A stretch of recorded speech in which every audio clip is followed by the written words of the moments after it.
second episode of Courtesy Cast. I still got Jacqueline here. We got Jesse. We got Bubby. Hey. All right. So first topic. Let's talk about that big Best Buy Nintendo Direct leak. Oh yeah. They leaked that Persona 5 was coming to the Switch. They leaked that Link to the Past is coming to the Switch. I'm so ready. And they leaked that Metroid Prime trilogy is a thing coming to the Switch. So people say, oh, you know, it might just, they might have done it on that. It might not be real. You know, it's like a rumor. But a lot of people who worked at Best Buy once, they were like, hey, that's real. Because we just, you know, we would learn about stuff way early and we would just put it in the thing. And it's still on their, like, RSS. Oh, wow. So. Okay. Well, that's good to know. I can finally play the Metroid Prime series. Same. What do you guys think? I'm super hyped for like Persona 5 for the Switch. I mean, everybody kind of already knows because Joker's coming out for Smash, but yeah, I really like that. Yeah, I think it's gonna be a good nice. port. And you know, they also leaked that Joker is gonna look like a Smash character when he's in Smash, so that's kind of groundbreaking. And I know. I'm excited about that. Also, he looks really good. And if they translate that to the amiibo, you better believe that amiibo is going to be flying off the shelves. Dude, I don't even know anything about that game. And the model for that amiibo looks fucking dope, especially with the cape. I'm like, if that is accurate, I'm so ready. I bet it will be. I'm convinced, because all the others pretty much are, with some exceptions. Yeah. But man, it is going to be awesome. that's popping. That is popping. It would be nice if they brought more over to the Switch. Like, if they're gonna bring over Persona 5, like, if they brought over more Shin Megami Tensei like they did with the DS.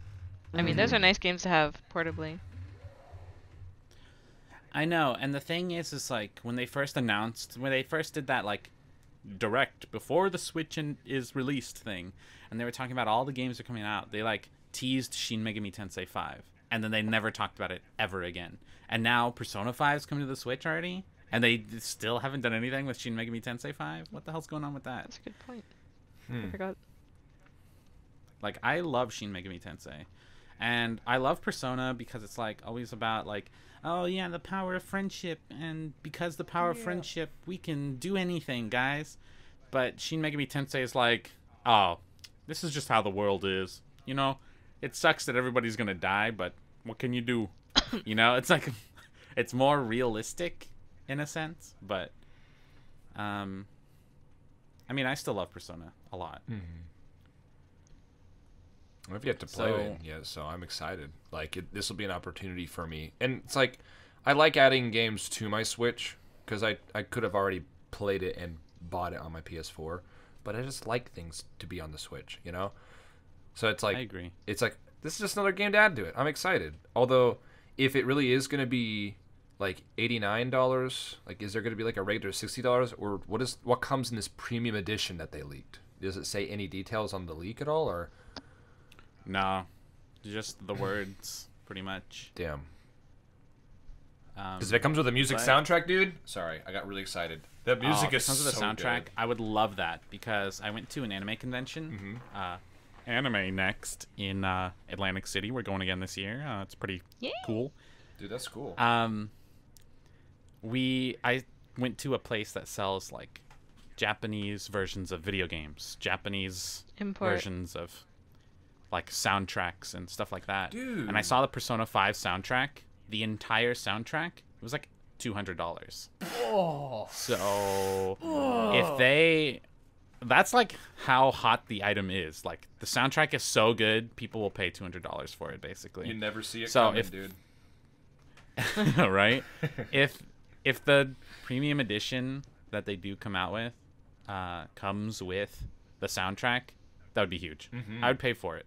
Like, if it was $90, $100, I'd pay for it, because the soundtrack itself is worth $200.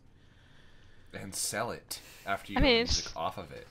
It's $200 because it's exclusively imported to Japan, and right there, like, you don't have to pay shipping or wait for it or anything. It's at a convention ready for you to buy. So that's definitely going to be a little overpriced, but Right. Well, either way. So Link to the Past being leaked. I don't think that is out of ordinary. They already announced that Link's Awakening was coming to the Switch. They could just use the same engine with the same little like toy style and put Link to the Past in it. I love yeah, it it's so so much. cute. I like all the Zelda stuff coming out. Cadence of Hyrule, Link's Awakening, A Link to the Past now. Hopefully, if the leak is true, which most likely is, that would be awesome. Do you mind if I go off on something with the Zelda series recently? Yes. So, like, I don't know where or how we've gotten so many of these, I'm going to call them partnerships, because I look back at, like, Hyrule Warriors when it first came out. That, to me, was just, like, a mind blow. I was like, what? Dude, this is going to be so fucking cool. And it was. It was such a fun game, even though it's, you know, it's a Dynasty Warriors game, just with a new skin. And it just...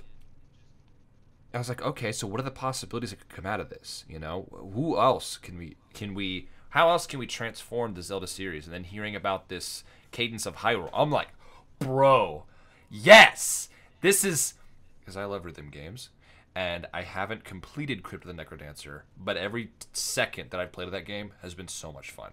And then to just throw some like Zelda beats in there too. Yep. I'm in. Yeah, it's kind of given me this like new like boost. Like, man, Cadence of Hyrule's gonna be so awesome. You know what? I want to go play Crypt of the Necrodancer. Honestly, that game is awesome. Yes. It would be a good stream game, too. Yeah, if my internet ever works. Anyways, Rip. Metroid Prime Trilogy. I think this is a smart move. I don't know if Nintendo is just like, oh shit, make some Metroid shit because we delayed Metroid Prime 4, or if they were going to do this anyway. Most likely they were going to do it anyway, but it's definitely a good move on their part to bring the trilogy to the Switch. I mean, they already had the entire trilogy on the Wii or whatever, Wii U maybe, I don't know. But they've had the trilogy before, and they can just port the trilogy instead of having to port each individual's game. But I mean, if they did something new and made a nice like menu and everything, you know how like all these like PS1 Classic and SNES Classic, they have like really nice like, well, sorry PS1 Classic fans, but your menu's not very good. But for the Super Nintendo Classic and the NES Classic, they have really good like emulation menu like screens that feel really nostalgic and have nice upbeat tones to it, and the game selection looks really nice. That's true. If they did something like that for Metroid Prime Trilogy, that would be really cool. Kind of like Zelda or Mega Man. How the Mega Man Legacy Collection has like nice little backgrounds you can put on there that still keep the aspect ratio really nice, but it's got little like, I don't know, Roll and Dr. Light in the background. They're just sitting there.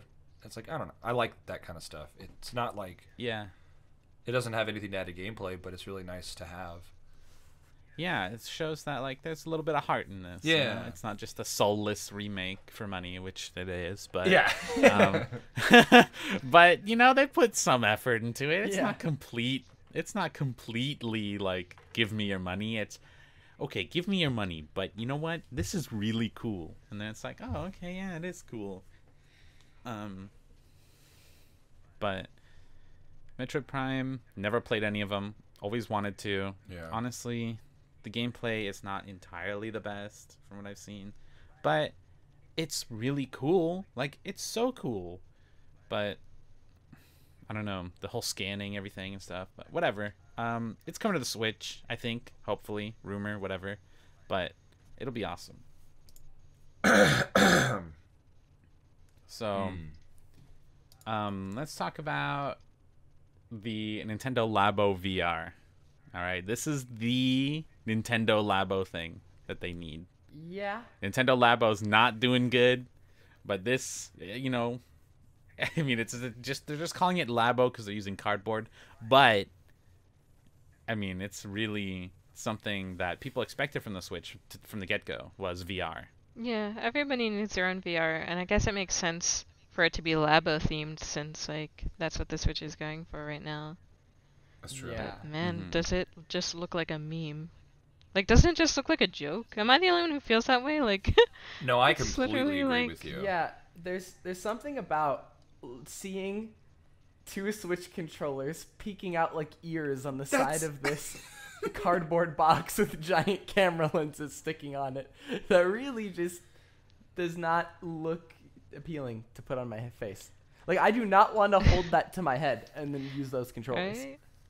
I mean, Have if you you're, guys seen the memes? Oh, sorry. I was gonna say, if you're wearing a VR headset, you already look like a dork. If you're wearing the Labo VR headset thing, I don't even know if you can call it a headset. Yeah, you where's the just really are a straps? spectacle. They're your hands. No. It looks like an old So- viewfinder. Oh Sorry, my go gosh, ahead. it does.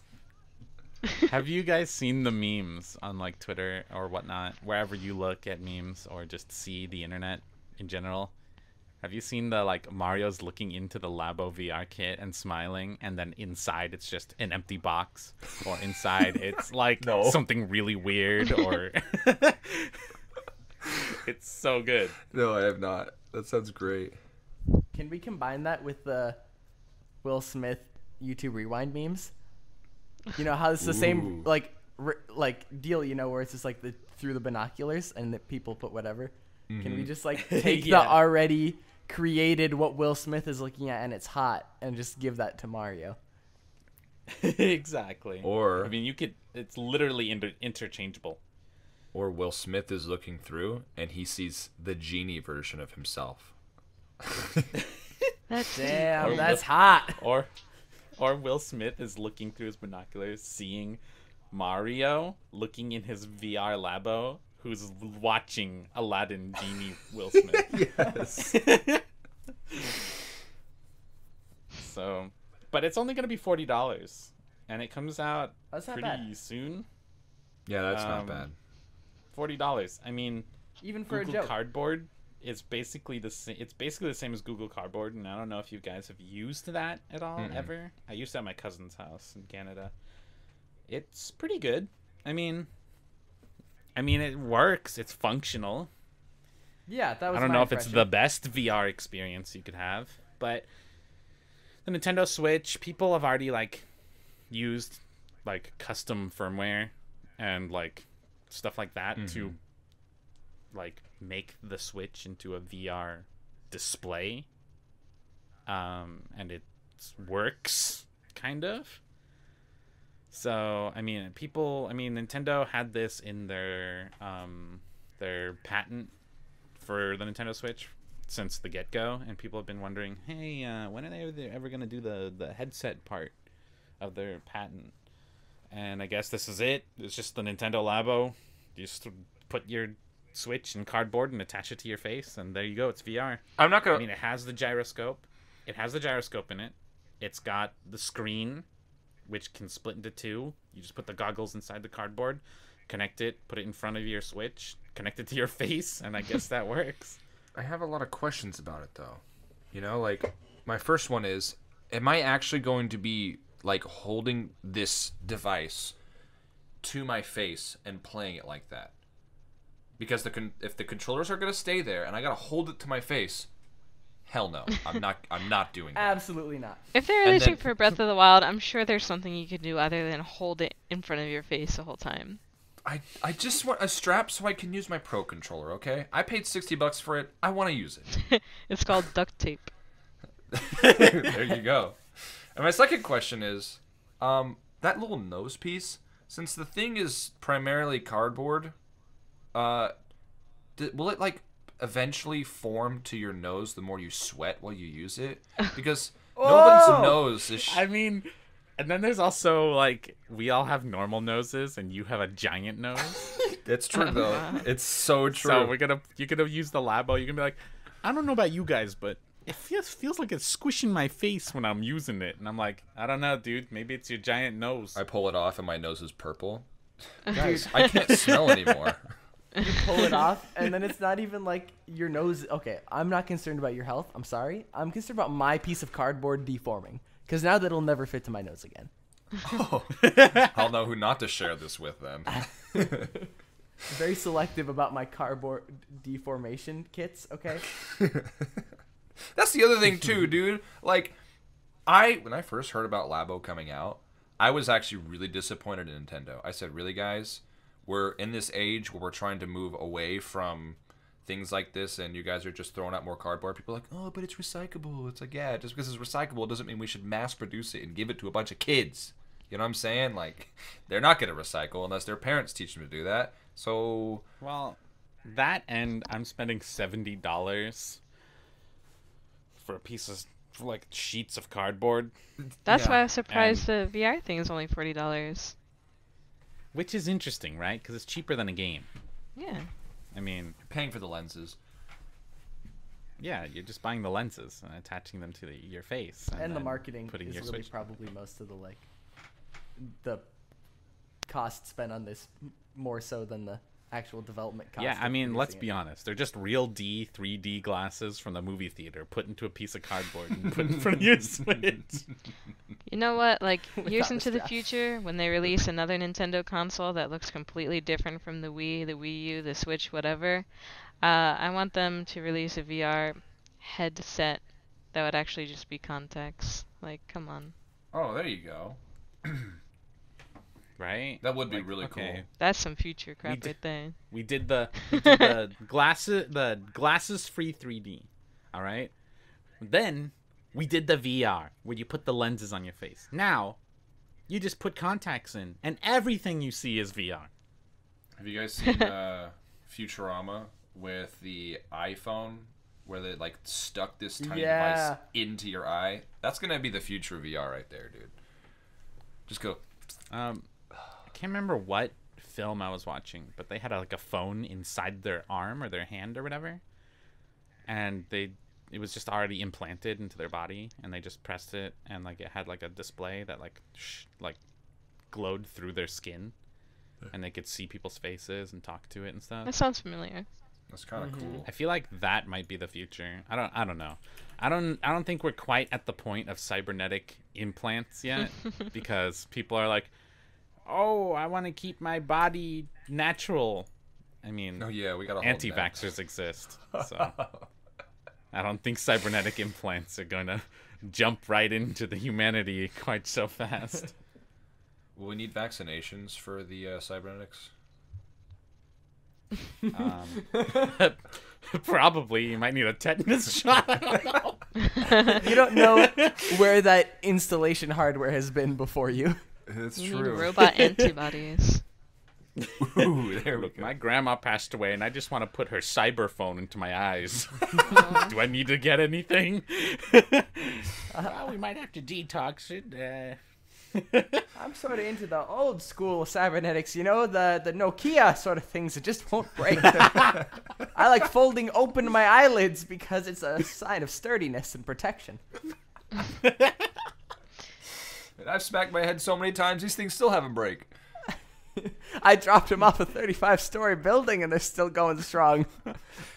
They fell off a 30-story building and hit their head into the ground.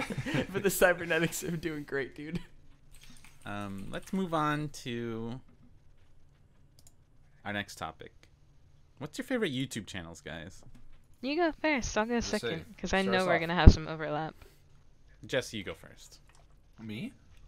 Oh. Yeah. Oh, okay. So, my favorite YouTube channel is called Bright Insight, and he's a really nice dude who just kind of looks up things, throws together a little argument, and says, "What do you think?" And I like a lot of it has to do with like ancient civilizations, like the Sumerians, the Egyptians, and there's a couple other, or like the lost city of Atlantis, and it's not like your normal conspiracy theory YouTube channel where they just go like, oh, you know, government's trying to hide these things, blah, blah, blah. He does kind of hint at that sometimes, but he shows you the facts. He gives you the sources and says, go check it out yourself. He doesn't go like, this is what I found, and this is what I think of it. He says, this is what I found. Go check it out yourself. This is what I think it might mean. What do you guys think? And it's a really nice format that helps circulate thought and conversation. And that's what I really like about it. Like, just recently, he posted a video on, like, a follow-up for documents that were declassified by the CIA about the Egyptians, talking about how our understanding of what the pyramids of Giza are completely wrong. How it was built, or from how it was built all the way to what it was used for. And theories are starting to pop up that the pyramids were used for a type of generator, or a electromagnetic generator, and powered the entire ancient city of Egypt back in, their time. Which, that to me is pretty mind-blowing, to think that our ancestors could have, or at one point may have had, that type of technology. Of course, it's all conjecture, but it's so much fun to learn about, and that's why I love this channel, because it makes me think and makes me look up things and makes me kind of like research the things that I don't understand and look deeper into these little rabbit holes, and it's such a good time. That sounds awesome. You know, I do remember this one story. This is kind of like, ancient people having better technology, where they found this, like, I don't know, couple 1,000-year-old skeleton, right? It was buried somewhere near the Columbia River or something. And when they dug him up, they saw that his leg had been fractured and that a metal bolt was put in to, like, push the bones together, which is kind of like what we do nowadays. In fact, actually, we use, like, calcium or something, and then it eventually fuses into your bone, whatever. The point is, there was a piece of metal pushing his bones together, and that's something that we didn't do until, like, a couple 100 years ago. You know what I mean? But this was like a couple 1,000-year-old skeleton. Wow. So I feel like there may have been, like, better technology with ancient peoples that we just don't know about, because there's so many things, like, oh, they were isolated from other nations, or they were wiped out, or whatever. But, like, it's interesting thinking, oh, hey, these ancient people might have been smarter than, we were maybe in the 1800s, but because they didn't survive or something, we kind of went back in time with technology. It's interesting to think about. Absolutely. Like, even in his channel, Bright Insight was talking about there's even certain things found in the Middle East. I forget what the name of the type of device is called. I think it's like an Iraqi battery or something like that. I think that's what they're called, where it's literally like a gourd-shaped pot with rods of copper and lemon juice in there, and it causes a chemical reaction which is similar to that of a battery, which means that they really did have an understanding of electricity at that time, but we don't know what it was used or how it was used. And then we think about, like, that we were talking about how information had gotten to a point, and then we just regressed until, like, our time period, 2,000 years ago, basically, right? Where we basically rebuild all of our society on this new wave of technology and things like that, where we don't have an understanding of how the previous humans lived. And there was a point he made, I think, about how there's a specific name of some Italian library that was supposed to be one of the biggest libraries in the world, or the first understanding of what we knew was a college back in that time. It was huge. It had information about anything, but I think it was Caesar who had just burned it down and just said, The nope. Library of Alexandria. That's what it is. Yep, that's exactly it.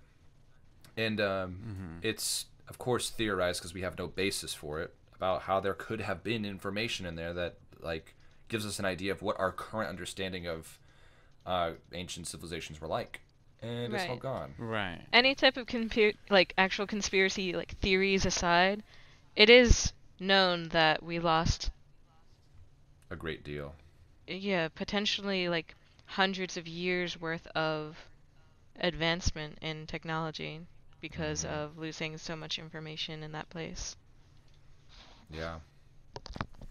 Yeah. I always hear, like, we lost 200 years of technological advancement in that. I don't know if 200 years is just a rough estimate, because obviously they don't know what information was in the library. Right. But people do talk about that, like, oh man, we would be way ahead of where we are now, which, I mean, I don't know how much they possibly could have done, but I mean, there's a lot of advancements in technology, even like Leonardo da Vinci stuff that people have like, oh, let me take this Leonardo da Vinci schematic and just test it out because we live in the modern era and we have better like materials, and they do it and it actually works. You know, especially since like, oh, go ahead, Bubby. Oh, I was just gonna say that the whole idea of being somewhere different based on what you could have had is always an interesting one, because it's sort of like you gotta think about the butterfly effect sort of deal, where if we lived in the world where we didn't destroy this wonderful library full of information, what else would be different that would have regressed or changed our current path of technology? Well, that's a really good point. Or even if you think about like World War II and how the Germans had taken over a lot of different areas and then took a bunch of the archives of these areas and either burnt them or confiscated them indefinitely. And then when the United States came in, we don't know what happened between the passing of those information if they were found. So it's like there's a lot of information that was lost because of shit like this, you know? But then there's also like where Germany was doing a lot of immoral stuff. Oh yeah. Testing the limits of pain and like what the human body can take. And that is, even though that was really screwed up and they did that, that accounts for a lot of modern medical like surgical procedures and technology. Yeah. That's like dark. if they didn't do that in Germany during Nazi era, where they were just like testing like prisoners of war and Jewish prisoners, and just like, does this hurt, like how do you feel, while like torturing them while they were still alive, or like cutting them open and keeping them conscious and stuff. If it wasn't for that, you know, like a lot of our surgical and medical technology nowadays wouldn't be as good as it was. And yeah, we didn't do it, but we took that information and used it for good, even though it was something really screwed up. So, I mean, there's no telling where we would be if a lot of stuff did or did not happen, you know? Yep.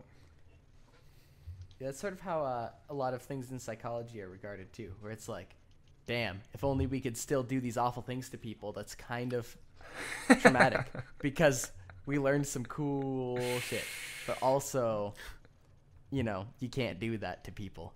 Yeah. Yeah, that's messed up. It's sort of like a standstill right now, I know, at least in psychology, where their advancements are being made, but not in particularly revolutionary ways, just based on like human tests alone. It's just based on like what might happen based on the awful things that have already been learned. Because they were like, what was it, in the 60s? They were like stabbing people's brains and figuring out what they were keeping and what they were losing. Oh yeah, they just poke around. All right, what does this do? Oh, this guy's a psychopath and he killed his parents. Let's just stab this part of the brain we think has to do with him being a psychopath and see if it changes anything. Oh, he's dead. Oh god. Oh shit. Yeah. Or even like less actually harsh physically. Like the Stanley Milgram stuff is like everything we know about obedience and that like social construct of someone more important than that you perceive to be more important than you telling you what to do. And it's like, man, that's such cool information, but also it is traumatic to experience that sort of thing. But anyways, YouTube channels are cool. On the other side, the nice and wholesome part of psychology, where that guy was like ringing the bell and feeding his dogs, the Pavlovian response. Yeah, that wasn't bad. That's pretty nice. Yeah.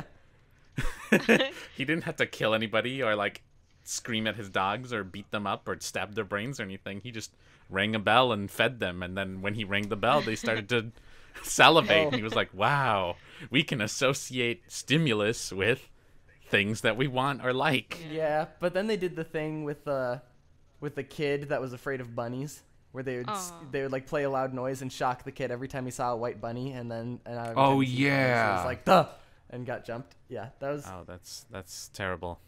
Yeah, that's the. I don't know if that was opposite actually of good. also Pavlov. like The part same of the guy? same testing, or if that was just someone else. Like, what if it's bad? And then they tried it. So, what if it's a negative? What stimulus? if we harmed somebody every time they saw an animal? Would they be actually scared of it? No shit, dude. They're gonna associate. Oh shit! I saw a bunny. I'm gonna get electrocuted. Fuck. Dude, if I were if So I had messed that type of phasing and living out in the country where I did, I'd look at like, oh fuck, close the windows, fuck it. I go hide in my room like, it didn't happen. Why did it didn't happen? And I go outside and I'm like, no, don't look at it. You're gonna get shocked. Don't fucking do it. And I'm gonna be pacing around inside, wondering when I'm gonna get shocked, and if I can go look outside again. And I'm gonna get. It's just not a good thing. But so that's Bright Insight. Let's Yeah. Yeah. that's my favorite YouTube Oh channel. gosh. Do you have any others that you wanted to talk about? Honestly, all the other ones that I watch are just. I'm a very instant gratification type of YouTuber where if I don't get the information I'm looking for in a video in the first 5 minutes, I kick off of it. And I don't play very many video games anymore, so I don't really look up gaming channels anymore either. Right. So, no, I think that one's good. What about you, Bubby? What kind of YouTube channels do you like? Let me tell you, when I'm awake is much different than when I'm about to fall asleep, because I have like a rotating YouTube channel that puts me to sleep. Okay. Right now, it's this car review channel called The Straight Pipes. I actually make very good content, but for some reason, sleeping is easy there. Shout out to Straight Pipes. Good stuff. Thank you, Straight Pipes. For the years of sleeping, not years, probably like a few months now. There's this one D&D YouTuber dude that his voice is so deep and like he's reading a children's book, and he just sort of like rambles on for a minute about how he feels about something, and it was just like the most relaxing thing to listen to for some reason. That was another great sleep one. When I'm awake and paying attention, Straight Pipes is still good. D&D dude, I got that. Talk about conditioning. I couldn't watch him without getting tired. It kind of ruined that for me. So sorry, guy. I'm a big fan of Two Set Violin. If anyone's ever seen their videos, Yes. they sort of meme on classical music, and they're also professional violinists. That's pretty good as far as actual information and funny content. Other than that, I also don't watch too much gaming stuff these days. I stay like up to date. The most like gaming stuff I do is watch like League of Legends, LCS, like not even recaps or games, but like the random content that the casters make. That's my vague way of staying connected. I like that too. Well, I don't keep up with LCS, but I do like doing that stuff with like Smash. But it's more like I'll jump in and watch some tournament stuff on Twitch. Yeah. But I do watch Zero's YouTube stuff, where he goes, yeah, Olimar is really annoying online because this, and that, and stuff like that, and just trying to keep up to date with how Smash Ultimate's climate is going. Yeah. Something. But yeah. That's actually well, we can get in that topic in a little bit, but yeah, I was going to talk about how a lot of channels that are dedicated around like a specific esport can either be really enriching or really just dull. And Zero, for me, is one of those dull YouTubers where he's just like, he just presents information, and then the fact that he's good at the game is all he has to ride on. And then you have people like My Smash Corner, who is really informational and really good at explaining how to do something, and just sounds very nice and charismatic at the same time. You know what I'm saying? Like, Right. Well, My Smash Corner will break things down. He'll be like, okay, this is how it is, blah, blah, blah. Puts a lot more care into the video. Zero is a pro, obviously, and he also streams almost 24/7. So he'll just record a video while streaming. and edit the video later, or he has an editor probably. Yeah. So it's like a lot of time he goes, okay, here's the YouTube video. This is short hopping. You can also do this and that. Also, you know, juggling. This is how that, you know what I mean? Mm-hmm. Like, he just shows you in a practice room how it works because he's explaining it to the Twitch chat because they asked him about it, and he decided to turn it into a YouTube video. But he does have a lot of good points, and I like listening to what he has to say because he does know the game. He knows, yeah. So when he did his, like, who's the best Link analysis, and he kind of went down the line and put their strengths and weaknesses out there, he was like, okay, Toon Link is, like, on the lower end because of these reasons. Link is mid-tier Link because he's got a lot of these things he can do, and it's easy to kill on him. Young Link has infinite potential. That makes him the best. You know what I mean? Mm-hmm. So it's little things like that where he makes big explanations about stuff that I like to listen to because I know he knows what he's talking about. Yeah. Well, with that being said, too, Bubby, with that 2 pipes, is that what it's called? The straight pipes. Straight 2 pipes. 2 set violin, the straight pipes. 2 squawking ducks. Straight violins. 2 pipes. 3 limerick deer. So does that channel do a breakdown of specific car types, or like what is that whole thing about? What is its niche? Their thing is that they're one of the quicker car YouTubers to get a video review out, and they have contrasting personalities that are really entertaining to listen to, even if you don't care about the car, which is really the key. But they're still informational enough to where if I was actually shopping for one of these cars, I would enjoy their opinions, because I like that they're not the boring YouTuber that is going to review something and list features and then be done. They list features and then have a lot of commentary on it, which I find as a consumer more useful because you sort of like learn what a reviewer likes and what they don't, and you can make decisions based off that. That's true. I like to hear people's opinions when I watch a review. I know people just want to hear the facts and understand why something is the best or why it sucks. But I don't want to hear why people think something is objectively good or bad. I want to hear what the person has to say subjectively about the thing that they're talking about. Mm-hmm. Yeah.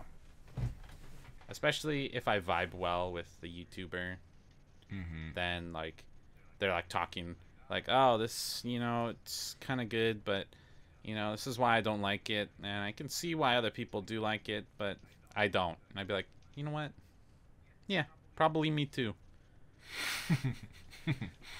I definitely do that a lot, honestly. Speaking of which, YouTubers that I like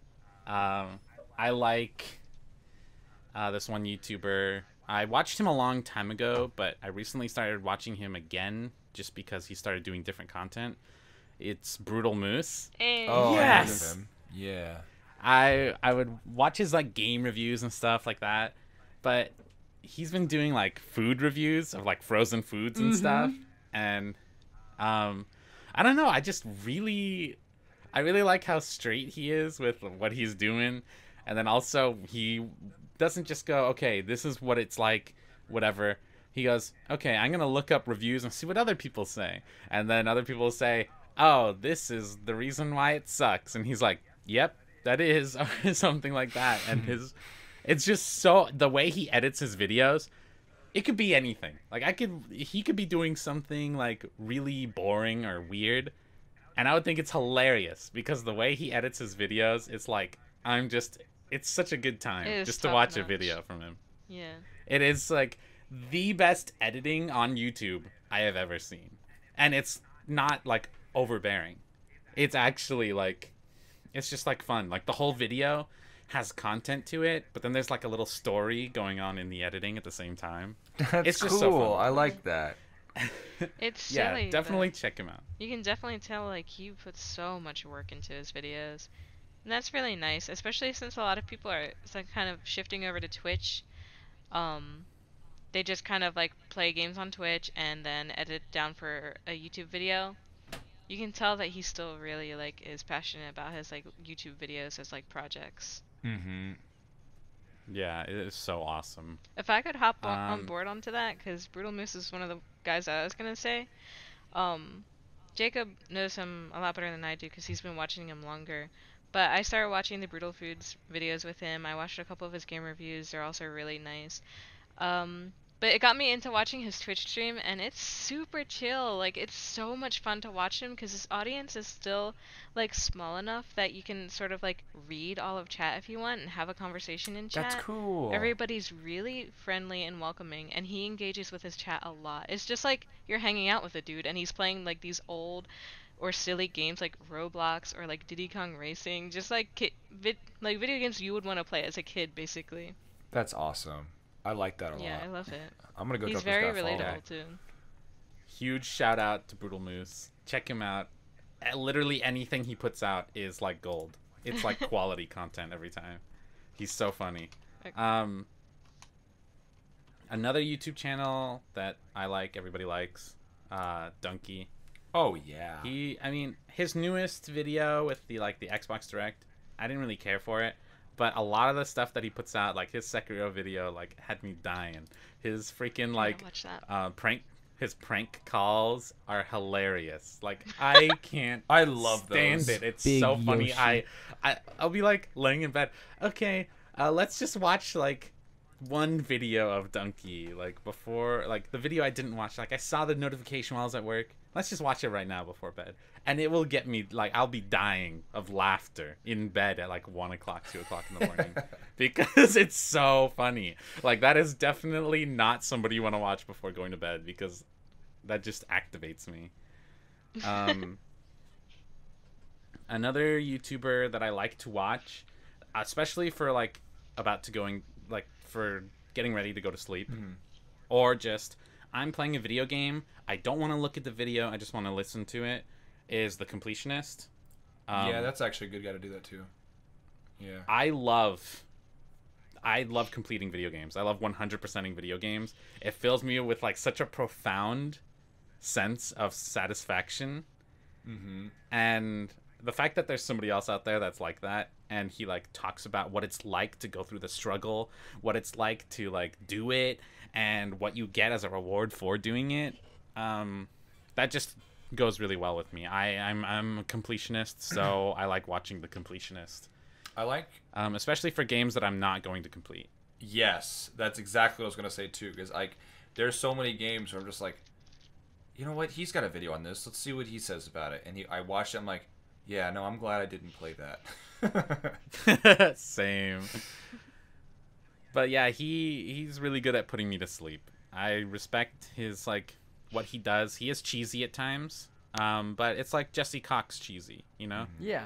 And I like Jesse Cox too. Same. So it's like it's good. What's the other one I wanted to talk about? I wanted to talk about Jerma?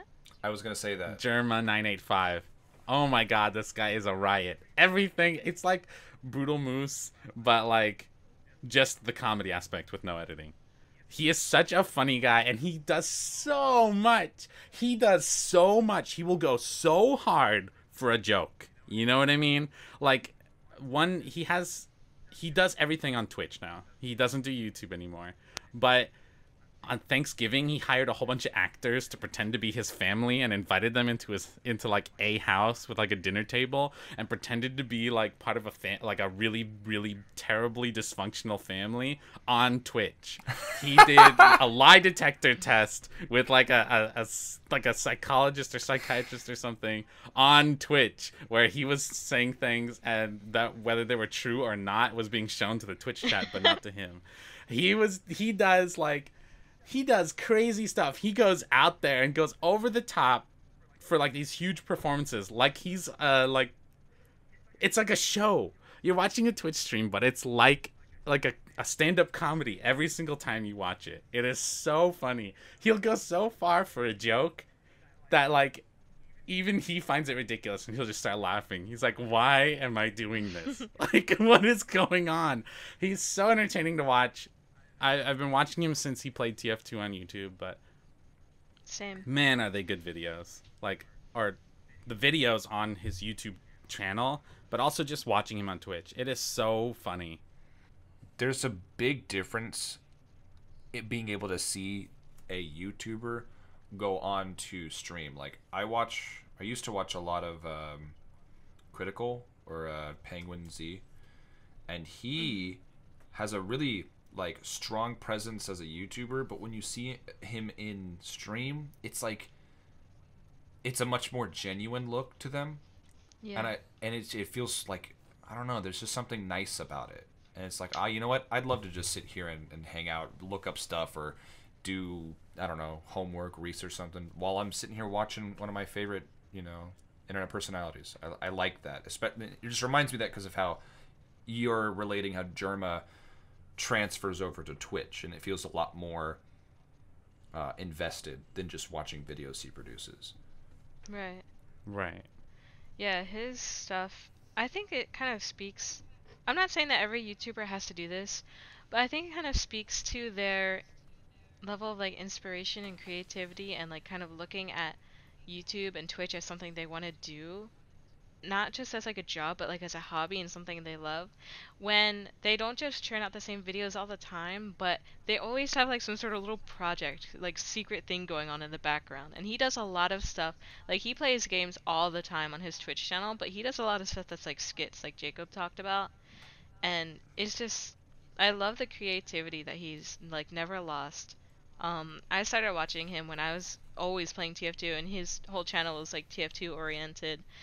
And I think that's really great that he remained kind of like the same. Like everybody says like, "Oh man, you've changed," or "Yeah, this guy's always been the same." And he's one of those guys that's always been the same. Like he's always been really genuinely funny.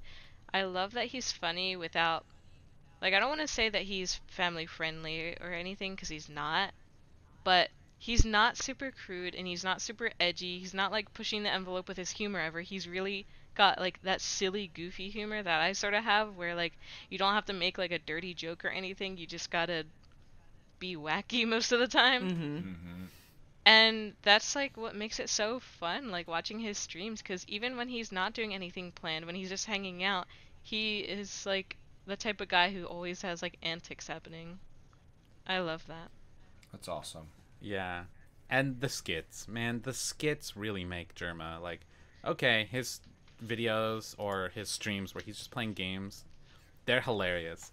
But when he goes the extra mile, like around Christmas, where he had a fake like Santa doll sitting in the background, and every time he walked away from stream, it got up and was like, "Oh, I'm gonna go get a sandwich or something," and like it's just like this is Right. all like happening live. Like he really has like everything. I mean, that he did interweave pre-recorded videos into his live stream, but like the fact that he's like pulling all this stuff off live is why I say it's like watching a stand-up comedian, because Yeah. it's not like a video that he can like edit and like perfect. It's like he's doing this stuff live and you're watching it happen, but it is so funny. Like, how does he do that? There's obviously a lot awesome. of planning and like dedication and hard work to it, but he really pulls it off every time. It's so good. Yeah, I really respect him. Like I said, you can tell when you're watching somebody if they're nice, or like if you hear whispers about them or whatnot. Like he stays out of all this YouTube drama, and he really, you can tell that he's just a nice guy. Whenever something kind of happens that's a little bit like distasteful, I feel like he's very composed and very, very like, I don't know, he's just nice about it. I really respect him for that. That's good. I Good. really appreciate YouTubers who make an effort to stay out of the drama, you know? Hmm. Is there anybody? What about you, Jacqueline? Oh, was that your last one to talk about? Mm-hmm. Well, I was gonna say Jerma and Brittleness too. I'm glad that you talked about them, so I could sort of piggyback onto that. The only YouTuber out, like, other than that I wanted to talk about was somebody that was not really like a gamer on YouTube, but more of like an artist. This is gonna be silly, like if you haven't heard of it, but is a YouTuber called Delightful, and she repaints dolls that you buy at the store. Like there's a lot of like there's a whole scene for it on YouTube, and she focuses mostly on Monster High dolls. Hmm. And I love watching it because like I follow different artist type of YouTube channels. Like I follow her, I follow Casey Golden who does like amazing like watercolor traditional art. I follow cooking channels, but it is so satisfying to watch her because she has the like most adorable like aesthetic that I love. Everything's so pink and like cartoony and just really pops out and is so cute. I just love watching her take something that is like a normal doll and making it into a humongous like character. I love like her I like style that. that's like so adorable. I love that she like loves Pokemon. She did like a whole entire evolution series of dolls. No And I way. really appreciate, yeah, it's so cute. It's like humanized evolution sort of, but they're actual That's dolls cool. that you can like buy or that she keeps and puts on display.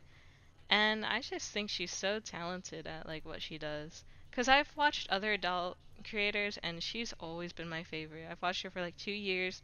And you know when you have like a favorite YouTuber when every single time you get a notification that they have a new video, it's like, oh my god, drop everything I'm doing. I have to watch this now. And she's one of Yes. the only YouTubers that I'm like that with. So like the reason I think that I really appreciate her style now more than ever is because over the 2 years that I've been watching her, she, I used to think she was like the best. And I still do. Like, she's gotten so much better. When I look at her old videos, I'm like, that definitely still looks nice to me, but oh my god, she's gotten so much better. And it's because every single time she makes a new doll, she like really challenges herself as an artist. Like, she uses materials that she's never used before. She'll try like polymer clay or resin or anything that's like completely out of her comfort zone. She'll chop up the dolls and reconstruct them with like epoxy sculpting to make something like a completely different shape. Like she made like a Wow. Wendigo out of a doll that was all skeleton like and had horns or like oh, she's just so I love like seeing her do something more innovative every single video. She surprises me. I think that's I really think it's important to get crazy. better. I think it's crazy that she will like remove all the hair from a doll and then get other hair and like weave it through the holes and like she like she'll like erase all of their facial features and paint on new ones. Like it's so Wow. crazy. Like she basically takes the doll just for like just to it's she doesn't even need the doll. Like she could just make the doll from scratch. You know what I mean? Like she Yeah. just takes the doll, okay, I have something to work with. Removes all the hair, removes all of the paint on it, like shapes the lips sometimes even, and like just remakes it from scratch and it looks 10 times better than what she had to begin with. Yeah, that's the basis for like redoing dolls on YouTube. Funny enough, if you're not used to seeing it, a lot of people remove all the factory paint, all like give them new hair that they can buy different stores, but she is really she really challenge like goes outside of the box of normal, you know, what doll YouTubers sometimes do. She doesn't stick to the molds of the doll at all. She'll like there was for example, Monster High, the dolls that like she usually works with, the old ones, the old models had like really interesting sculpting. They all had a unique face mold, and they had joints at their elbows, at their wrists, at their knees, Wow. and they were really top notch. In recent years, they kind of have gotten cheaper, but they've also gotten cheaper in quality too. They no longer have um, they have like they're basically Barbie dolls. They don't have the elbow joints. Their arms can only go up and down. They don't have the Hmm. huge range of motion in their neck like they used to. And she's like, "Well, I've seen some of my fans don't want to work on their face-ups because they're a little bit nervous about these new dolls and that's all they could access. They can't find the old dolls that we all like have been so spoiled by. So I wanted to show you how I would do it with a new doll and how you can actually add your own joints and everything." And she chopped the like elbow joints in half and added these little joints just made out of like wooden dowel or wire and like some sculpting and like What? it didn't stick out at all and it looked like perfectly flushed to the doll and neat and tidy like the old joints would have. I thought that was so skillful and I love that she like makes each video like a tutorial like that. It's so cool. It's really resourceful too. Yeah, definitely check her out. I'm not going to spend the whole podcast talking about one doll makeover YouTuber because that's kind of like a very specific interest, but Well, she is really talented. well, honestly, like I follow on Twitter this girl named, I think it's Ganda Chris, and Hmm. she does amiibo remodeling. So she'll like I see. buy a bunch of amiibos all together and then chop up their little like arms, legs, head pieces, and just like there's a Pikachu series that she did where it's like I think on her Instagram, I think it's Ganda Chris, Miss Ganda Chris, excuse me. She has one where there's like a Sora Pikachu, or I'll post it here for you guys to see here. But there's like a little just different characters in anime Pikachu's, and like she doesn't specifically do Pokemon, but Pokemon is kind of like her biggest market because it's Pokemon, you know. And I saw before Sun and Moon came out, she did the box art legendaries as amiibo, and I'm like, this girl's fucking talented. And like the way you talked about how resourceful the YouTuber you were talking about was reminded me of her, and I was like, you might like her if you check her out. I don't know if she does Yeah. any like live content or videos, but I know that she does have this sort of like similarity in what you were talking about. Yeah. I really respect artists that do this type of thing. Um, you guys can't see it through the podcast, obviously, but what he sent is like different pictures of what's like a default Pikachu amiibo, and she's given them like these really like cute little outfits and hairstyles and everything, just repainted them, and it doesn't look like anything's been added. It looks like Nintendo made these. You know what I mean? Mm-hmm. It looks like very like good quality, but they're different. They have all unique like features. It's so cute.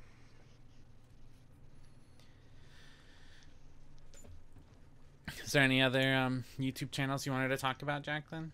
Nope, that was all. Man, I just love how crazy and creative a lot of YouTubers can be. And I really respect that kind of like dedication, and like it's hard to get inspiration to do something. That reminds. But Oh, go ahead. Sorry. I was gonna say it's just really cool to see people do it.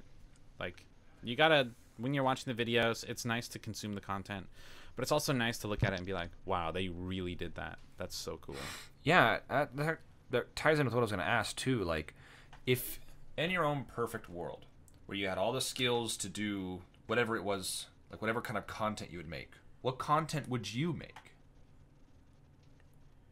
Me? Yeah, like if you had like, I would probably do the same kind of stuff that Derma does. yeah, Like, just like live skits. If I was like just so like, I know I can be funny sometimes, but like if I was just so like, if I just had the thoughts of like, oh, this would be really good to do, and I did that and just like pulled it off like that, I would love to do that. That just looks so fun to me. yeah. It reminds me of back in high school when I was really into just making videos in general, where like I just remember it being this like large flow of ideas and things like that. And I feel like as I got older, I kind of toned it back and forced that creative energy into other places. Not that it's gone, but I put it in other places. And I wonder like what would have been like if like me and I don't know, just like the people I care about, if we just made videos for the fun of it. Because I think like media, like video media, is a really diverse medium. I really don't know what words I'm looking for, but the point I'm trying to make is that I just think your way of video making could be completely different from mine, but we could be making the same like topic of content, which is so interesting to me. So I don't know, it's really awesome to me. Yeah, I wish that I'd used that creative energy and stuff like that I had, and just like the humor I had before when I was fresh out of high school, not beaten down by the stressful workload of life and bills and stuff. Man, like I was so like in my creative writing class, things would just flow out. You know what I mean? Every single day. Here's the prompt. Boom. I wrote like 2 or 3, maybe 4 pages sometimes. It just came out so easily. Nowadays, it's not that easy. You know, there's a You Reddit just for have that, to right? practice. You still have it inside, but you just have to put your skills to use, and the creative aspect of it will come back to you. Not permanently, but it'll come back. Like, some days you'll be kind of in a drought, but I think you'll find that if you really worked hard at stuff like, I mean, this podcast is one example of something creative you're working on, and by the time we have however many podcasts released, some of them are going to have some really like nice moments to look back on. These are going to have some gems in them. For sure. Speaking of gems, are we like gonna look into interviewing people as well? Because I think that'd be really fun. That would be fun. Yeah. Yeah, that would be fun. I'd love to do that. Yeah, we should definitely have more guests on. I know some of my friends have come forward and they said they love it, they want to support, they would love to be in it, maybe jokingly, but I know that like we have plenty of friends that have all different interests, all different areas of expertise that could come in and say something really awesome here. Yeah. Yeah, I agree. And also, just if anybody has any questions, I'd love to, like, if this does take off and people want to talk about, or ask questions about stuff, I would love to answer those as well. Would you like to touch on where we're going to be at with Game Club in the future? And what we're... Oh, yes, Game Club. We haven't done it. We want to do GameCube stuff. We're going to do it. Yeah. It's going to happen. I just downloaded Just please. the Dolphin, so we're ready to roll. All right, guys, and now we have to sign off. Okay. All right, Jacqueline. Why me? Take us away, Jacqueline. I can't do Come the on, Jacqueline. water droplet because I'll like mess up my nail polish. I was painting my nails while we recorded this whole thing. Make the nail polish do the All noise. All right, Bubby. Do it. Get the piano out. Oh, you're right. Yes. Sign us off, Bubby. Oh God, this is. Okay, it's coming. Play something beautiful. You just woke Bubby up. The by the way. piano's coming to me. Ah! Oh no, the pedal's not here. The anticipation. Come on, this guy can do anything. I know. Here you go. Bubby's a real class act. This is some Breath of the Wild shit right here.